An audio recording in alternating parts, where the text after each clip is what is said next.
Kevin Griffin in with us for another 30 minutes. And we were just sitting here talking about just y'all's schedule and, talking also about you guys going to Taiwan. I would assume, obviously you love all this. I'm sure everything's great, but whatever settles out, you're going to take a vacation?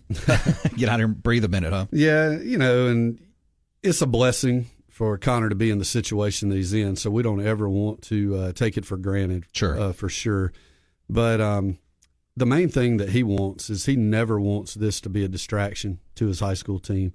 And so that's why we've kind of cut out all the MLB teams that want to come in with their front offices and do private workouts. We've kind of put a stop to all that until the end of the high school season. We'll have 2 months between the end of the high school season and the draft for those guys to come in, and then we'll have decisions to make. Do you go to college or do you sign and if you're fortunate enough to get drafted? So the main thing is that it's not a distraction to the other guys, and I've really seen the other kids at prep kind of step their game up a little bit with all the scouts coming in. We've had anywhere from 30 to 55 or 60 just about any given game, and you can see these other boys on the team stepping their game up and working a little bit harder, and I think that's good for the team. I think it's good for Jackson Prep, and it's good for the community. So that's what it's all about. While the focus is on Connor, he's enjoying the fact that these other kids are getting to experience this as well. And you mentioned you felt like, and I think a lot of people would echo this, there is some really good untapped talent here in Central Mississippi in baseball. Oh, absolutely. You've got even the guys that play Jackson Prep with Connor, Trey Bryant, Peyton Puckett, guys like that. But then you look at Lieutenant Gardner Young at Prep, throws 90 miles an hour as a junior. He's going to be recruited by just about everybody. Got a kid that I think is completely overlooked. He signed with Pearl River Community College, Jackson Hood out of Germantown. I'm telling you, that kid can play. He is one of the most talented baseball players that I've seen come through here in a long time. And I'm not sure he'll end up at Pearl River. I think some big 4-year is going to come and scoop him up before it's all said and done, and he'll have an opportunity. Walker Hooks, pitcher at Brandon High School, is legit. He could be a day one guy this year in the draft. So there's a lot of talent right here in the metro area for sure. Chase Russell at Madison Central, he's another one. He's going to Southern Miss, but he could be a draftable guy come July. Wow, that's impressive. So, you talk about draftable guys day one. That's decisions that guys and their families have to make, right? Yeah, you have to decide, what path you want to take. You can't go wrong with either decision. Go and play in an SEC environments every single night, or go ahead and start your pro career. The biggest thing is how young Connor is. If he were to sign, he would have a chance to potentially go through the minor leagues and hopefully get to the big leagues at a younger age. And then you get to arbitration earlier, you get to free agency at a young age. And I think that's why a lot of high school kids end up signing. But you don't want to do it if you don't have a shot.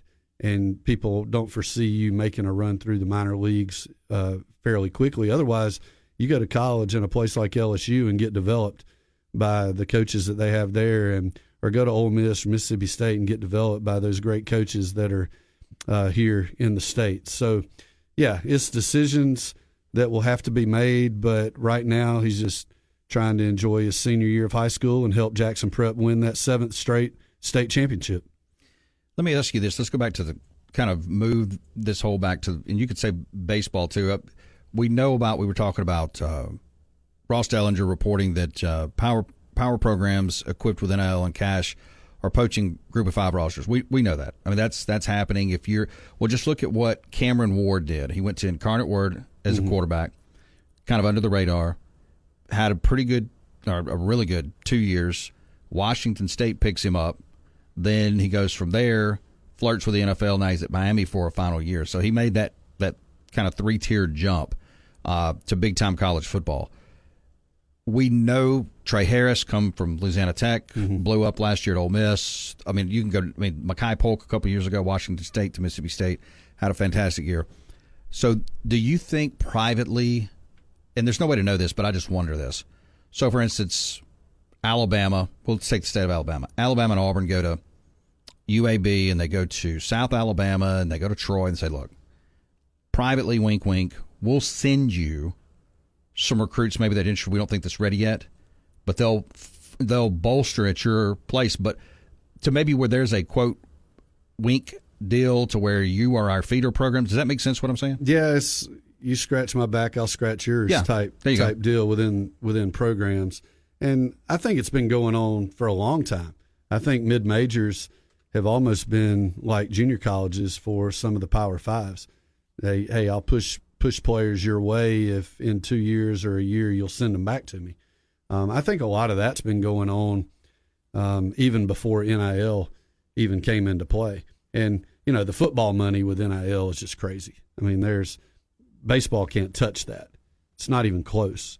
But when you start talking about these mid-majors having players leave after great years and go to these Power Fives, it's a business decision and it's a financial transaction when it comes down to it.